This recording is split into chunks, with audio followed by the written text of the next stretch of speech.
정치, 특히 선거를 앞둔 정치판에서 마이크를 놓치는 건 대단히 중요합니다.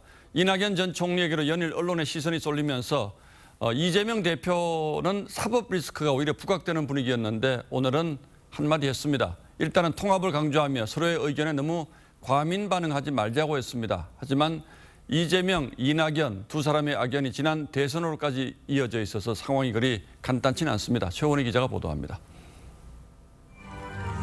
2년 전 민주당 대선 경선 당시 이낙연 후보는 이재명 후보와 같은 불안한 후보로는 본선 승리를 할 수 없다며 대장동 개발 의혹을 집중 제기했습니다. 대장동 비리도 철저히 파헤쳐 관련자는 누구든 법대로 엄발토록 하겠습니다.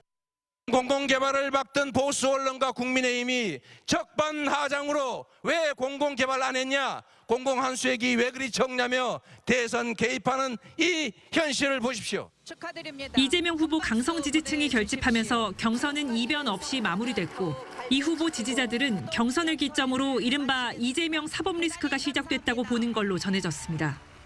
이낙연 전 대표의 강성 발언이 이어진 뒤 처음으로 입장을 낸 이재명 대표는 배제가 아닌 통합과 단결의 정치가 필요하다면서도 상대 의견에 과민 반응하지 말아야 한다며 이 전 대표를 애둘러 겨냥했습니다.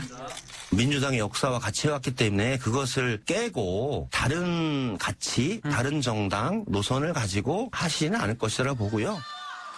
2016년 총선 당시 안철수 전 대표가 국민의당을 창당해 호남 의석 대부분을 가져갔는데 야권에선 호남을 중심으로 한 신당 창당 가능성을 경계하는 목소리가 적지 않습니다.